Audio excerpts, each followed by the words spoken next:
it through. No, no, no, no, no, no. No, no, no, no, no. Lahat. Sige, sige. Ikaw na ko ang OD ko sorry. Kayo muna. Papakinggan ko lang. Can we make it through? No, no, no, no, no, no.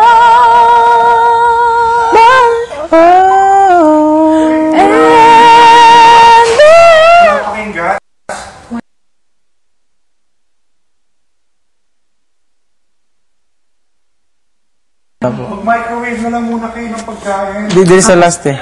Nakaluto Kumain na sa last part ba? Nakaluto na po. Can we make Kumain na kayo? Ba't di pa kayo kumakain? honesty is all we'll ever need. Ang dami niyong gagawin, ha? All we need.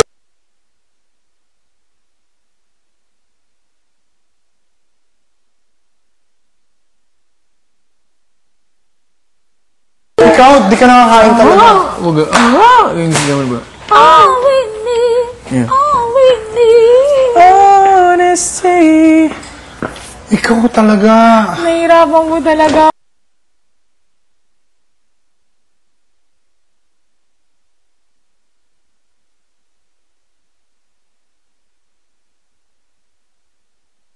Hindi, kasi tinatamad ka. Yun.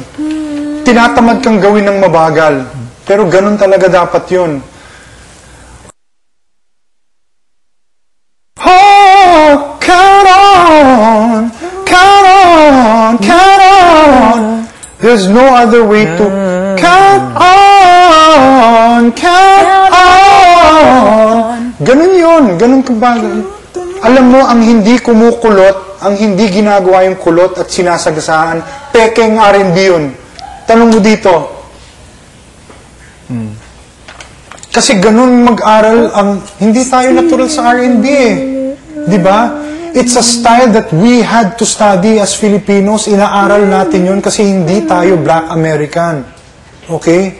So as in any art form that is not native to us, kailangan mong aralin like a lesson, like an exercise, like an etude. Ganun 'yun. Ganun yun. And it's only pagka inaral mong ganun, then doon mo palang masasabi, medyo nalagay ko na yung paa ko. Hindi mo pa pwedeng sabihin R&B ka pa nun. Diba? Kahit gawin mo yung kulot, pag wala pa rin yung ere, hindi mo pa rin masasabing R&B ka. So ano pa yung hindi mo tinutukan yung diba? Yung kulot, diba? It's only, pinili nyo yan. Pinili nyo yan. Na i-delve nyo yung, ipasok nyo yung paa nyo dyan sa R&B.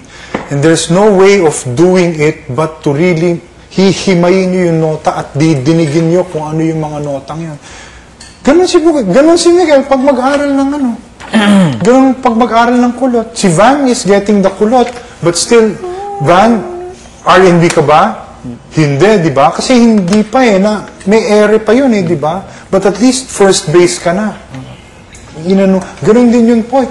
Come on! That basic yun. Dekahon na nga yun Dekahon na R&B kulot yun. Dekahon na yun. Count on! Kaya kitignan mo yung count on me. Ano yung count on me ba yun? Whitney. Sino yung mga singer? Si Whitney. Tsaka, nanay niya, di ba? Old school. Nanay niya, old school. Soul R&B. Kaya kita mo yung mga kulot nila. Old school din. Count on! Old school din yun. Hindi ba? Pero pakinggan mo kumulot ang Brian McKnight. Pakinggan mo kumulot ang mga Chris Brown. Iba na. New school na yun. Ano na yun? Ang old school, which pagka sinabi mong ganun, hindi mo meaning na iniinsulto mo yun. Hindi derogatory yun. But there is old school R&B, there is old school soul, there is new school. Ngayon na, yung mga bago na. Diba? Like Stevie Wonder is old school. Pero lahat sila tingala dun. Ganun yun. Ganun. Pero nag-evolve na ang R&B. Mas mahahaba na yung kulot. Kailangan aralin niyo lahat yung kulot yun. R&B is not, count on! Hindi. Count on! Hindi. Count on! Hindi. R&B is, count on!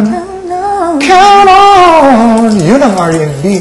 Hindi pa R&B yun. First base R&B pa lang yun.